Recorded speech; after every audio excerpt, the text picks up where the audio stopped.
Yo, what's going on YouTube? It's your boy GCTV. I have a little bit of time to spare here, so before my class I decided I was going to record this video for you guys. We are here with Squid Game Season 1 Episode 7. I don't remember what the episode is called. Oh, V.I.P.S, because we do get introduced to the V.I.P.s who are going to be pretty interesting parts of the story. Watch your step. That's all I'm gonna say for this next game. We have a lot to talk about. Again, a lot of looming storylines are starting to progress forward, although slowly. I wouldn't say this is a slow burn episode because we actually do get introduced to the next game, which I didn't remember them doing that. I thought in episode 8 they did it, but here we go. We have another game, so we're gonna talk about this episode briefly, and then I gotta get out of here. So episode 7 of Squid Game opens with our beloved Ali's, played by Anupam Tripathi, blood splattered face, and one of the black and red coffins we're more than acquainted with now. Man, such a sad sight to see, and kind of fucked up that the show decided to do that, just leaving a lasting impact, just rubbing in her face like, yeah, one of your favorite characters has passed away. The front man, played by Lee Byung-hun, is pissed about the intruder Wee Ha-jun as Cop Junho. Of course, I'm just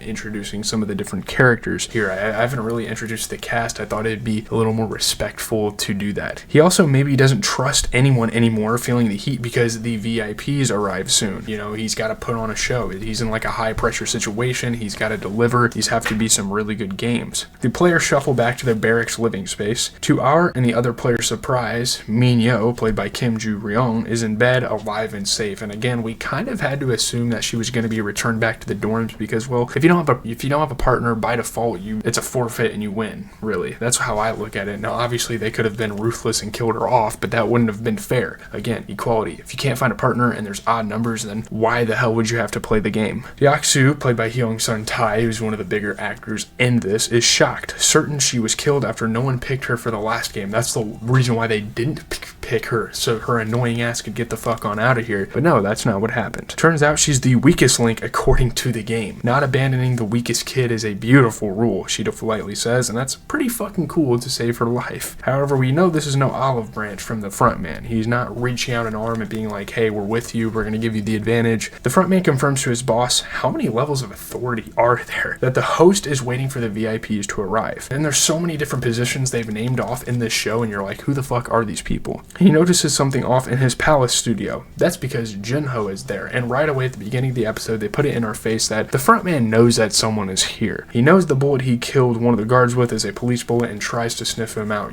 These are pretty smart people. They're very elaborate. They've thought about this thoroughly. They know what would happen if some spy, some cop came in. He makes it to the file room where Junho is hiding. Then the front man gets a call that a body has been found on the island. The guard Junho killed to get into the game. He stole his van, he took his clothes, and they finally found that body, which it was interesting because it was pretty interesting because we didn't know what happened to that guard, obviously. Back in the barracks, the players eat while processing what has just happened during the game of marbles. Sae-byuk, played by Jung Ho-yeon, who's absolutely beautiful, is sad and thoughtful in a way we haven't seen her, processing the death of the only person in the game that she really opened up to, Ji-young, played by Lee Yu-mi. Sang-woo, played by Park Hae-soo, now has a confirmed sociopath and now kind of getting a different character development that we never really would have expected out of him. Tells Ji-hun, played by Lee Jung-jae, not to worry about killing the old man, Il-nam, who is played by Hideo Kimura. I know it's kind of annoying for me to list off all the cast members, but it has to be done because I haven't done it before and I thought I'd do it here. He refers to the couple who had to choose between themselves, and they see that the wife is gone, which is fucked up, and he's kind of like, look, it could be a lot worse. You could literally lose a wife, even though Ji-hun kind of already did that, kind of fucked up his relationship by kind of being a broke ass and being a deadbeat, but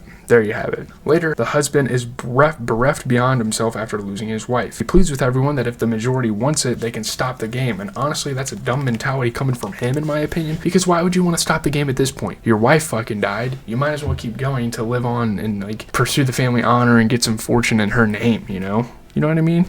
Nobody responds. How could you call yourselves human? He reminds everyone that they just killed the person they were closest to, because that's literally the partners they chose, which obviously brings up a good point. Sang-woo comes in with the real knowledge, though. You can't deny it. He tells him he should have died instead of her if he can't live with the grief, which is so fucking harsh. I mean, this guy is a fucking full-blown villain, full-blown asshole, remorseless. It's insane. Cut to Ji-hun, who holds one marble in his hand still, the one Il-nam gave him, obviously holding it as a memory of this guy that he built a connection with in a very short period of time, obviously. Sorry, I am taking way too long on this video.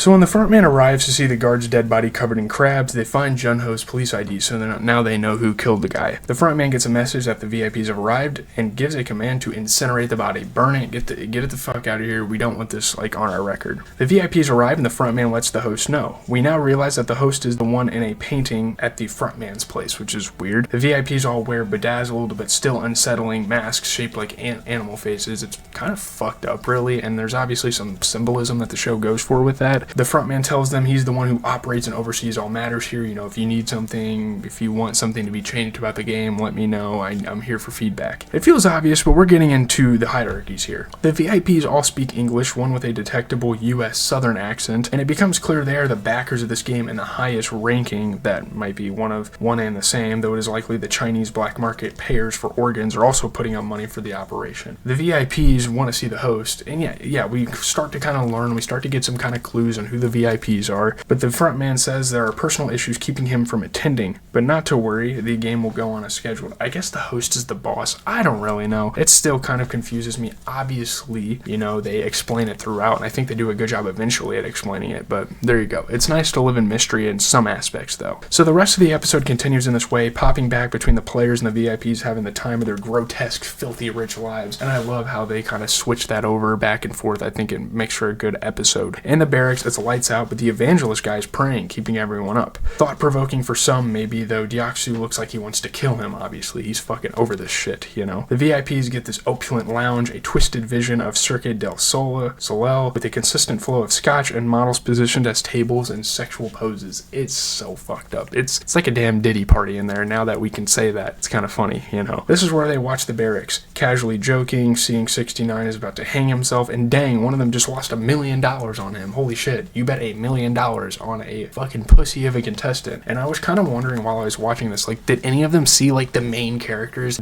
I know they don't know the main characters like the audience does, but did they see, the skillful ass, Sang-woo and Diaksu being the tough guy? Have they seen that, and did they bet on them? Apparently not. They bet on fucking 69, who's literally a side character.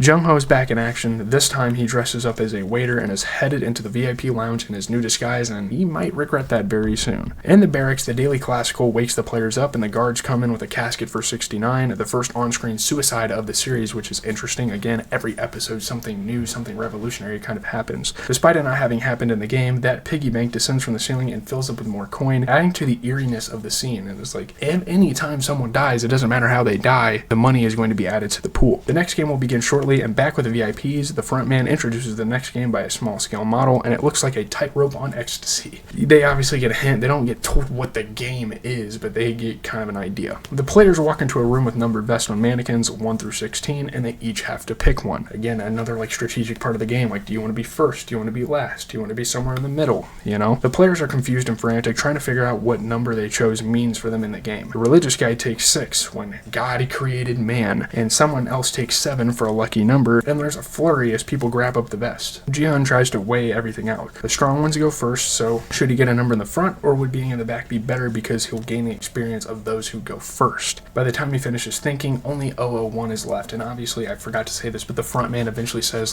this is the order you will be playing the game in. The farther back you are, most likely the better. But then someone wants it. 001's left, someone wants it, telling Jihan that he wants to be the owner of his own life for once and make his own decisions. Jihan is a nice guy, so he lets him have it, becoming 16, the last number, and that was a good choice for Jihan, it turns out. The VIPs are salivating over the game, and their den opens up to the actual arena. Box seats. Pretty fucking crazy. It's a crazy scene, and some of the visuals they go for here are wild. Time for the game, glass stepping stones. With a 15-minute time limit, the players must make their way across the bridge and go in the order of the numbers they chose, starting with 001. You have the option to step on one of 2 glass tiles side by side, step on the tempered glass and you're good. It can hold 2 people, step on the other glass and you fall to your death. I don't even know how you set that up. What the fuck? 001 is scared stiff, Diaksu saying he'll push him if he doesn't move. The first 4 players die, each getting further than the last, but eventually one makes a wrong step. I mean, obviously, naturally in this game, you're going to get farther than the last person. That helps the others, though, so some start coming on board. 04 can't remember which way to go. 05 tells him, but he doesn't believe her, so he leaps to his death. It's fucking crazy. I mean, some of the dynamics, some of the things they go for in this episode, and within the game, again, it's just so interesting. There's so many, like, implications. It's awesome. I love how they kind of explore all those. The recurring theme of what is trust continues. The games are smart about stirring up antagonism and making players go against each other, even if they're not directly competing against each other. The prayer man pushes someone to their death who tries to take him down, then someone pushes the prayer man. Not very holy, huh? Very interesting how he decided to do that. I was actually surprised that he decided to do that. But I digress. Let's go. Sangwoo and Sae-byuk enter the board. When Ji-hun steps up, he looks like he's losing it, forgetting which side to take. He didn't even know what the first tile was. Like, he was already disoriented and completely out of it. Sae-byuk tells him where to jump and get your shit together. She wants him to make it. She wants all the main smart characters to go because at the end of the day, most of them are on a team together. The lead, 008, doesn't want to move and Deoksu is behind him. 008 jumps to his death and that leaves Deoksu in front. Back in the VIP den, a bearded VIP is lecherous, demanding that Jung-ho sit beside him and serve only him, and you start to get a feeling like this guy might be homosexual. The VIP then demands to see Jung-ho's face. Jung-ho declines, but the VIP then threatens to kill him if he doesn't take off his mask. I'm not sure how you would do that. He works for the Squid Games. As a last resort, Jung-ho suggests they go somewhere private, the other VIPs whistling whilst they leave. We know what's gonna fucking happen here. In a room to themselves, the VIP promises he will change Jung-ho's life if he can satisfy him in 5 minutes, obviously sexually. Just as he pushes Jung-ho's head to receive fellatio,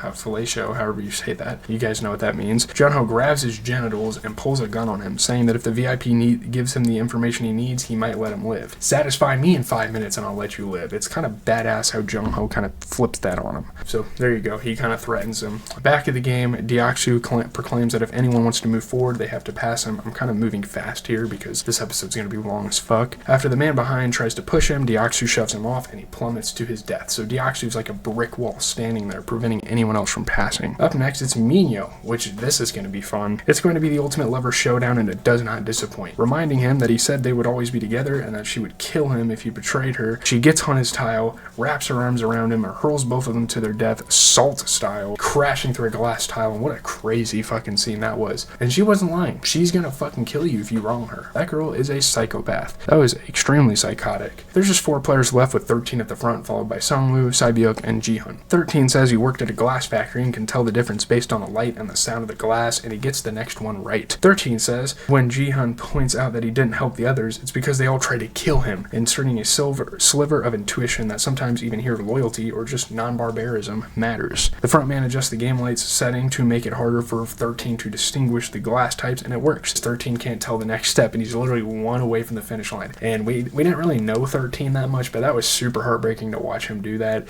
It was kind of fucked up that the front man did that. Like, come on, just let the guy be smart and use his experience to win a game. I don't know. I guess, it has to be equal for everyone. As the game nears its end, the front man tells a guard to check the VIP room, and he finds the bearded man passed out on the floor. The front man knows it's the intruder, and the search is on, so they're gonna go after him. There's 1 tile left, and 13 needs something to throw at the glass to test it. Ji-hun remembers the marble in his pocket that Il-nam gave to him. Obviously, it sucks he has to give up that, but there you go. But when 13 needs a second object to throw to the other glass tile to compare the sounds, no one has anything. So now, that was basically pointless. He has nothing to go off of. With time running out, Sangwoo pushes 13, and he crashes through the tempered glass. I almost wanted to see him survive, just because it would have been kind of crazy to have a random character in there. Sangwoo leaps to the right one, 8 seconds left. Sae-byuk and Ji-hun follow, finishing just as the buzzer goes off. Obviously, like, plot convenience issues there. Just when they think they're safe, the rest of the glass tiles explode, sending shards everywhere, which was kind of, again, just super unnecessary. I guess they're trying to, like, create a spectacle within this game. What follows is a thrilling slow-mo sequence, the glass and Sangwoo, Sae-byuk, and Ji-hun among it. We can imagine the excruciating pain those glimmering shards promise, the scene pulsating with an apocalyptic bravado beat. It's fucking crazy. It was a crazy shot scene. It was an interesting choice that they went for. Yeah, man. Back to the front man, though. He figures out Jung-ho took to sea, and the guards are after him in a boat. The last shots of Jung-ho, his head bobbing above water in scuba gear, and the question we are left with is, does he have a waterproof phone? How is he just able... I think that was a really good episode, though. I think that was a great game. Again, a lot of implications, a lot of important characters died. Now there's only 3 major characters left, and 3 left in the games in total. So obviously they have 2 episodes left, we're assuming, to kind of formulate that. I don't think they did it in 8 and then they decided 9 was like a wrap-up episode. I think they genuinely get the games done in 9. I think it's very well paced, if I can remember correctly. But I'm out, guys. Leave a like, comment, subscribe. I fucking yapped. Holy shit. I was trying to kind of give my thoughts in between and explaining like the beauty of the show to you guys. I gotta get going to class though. I got like a quiz here in like 5 minutes, so I'm out, guys. Peace.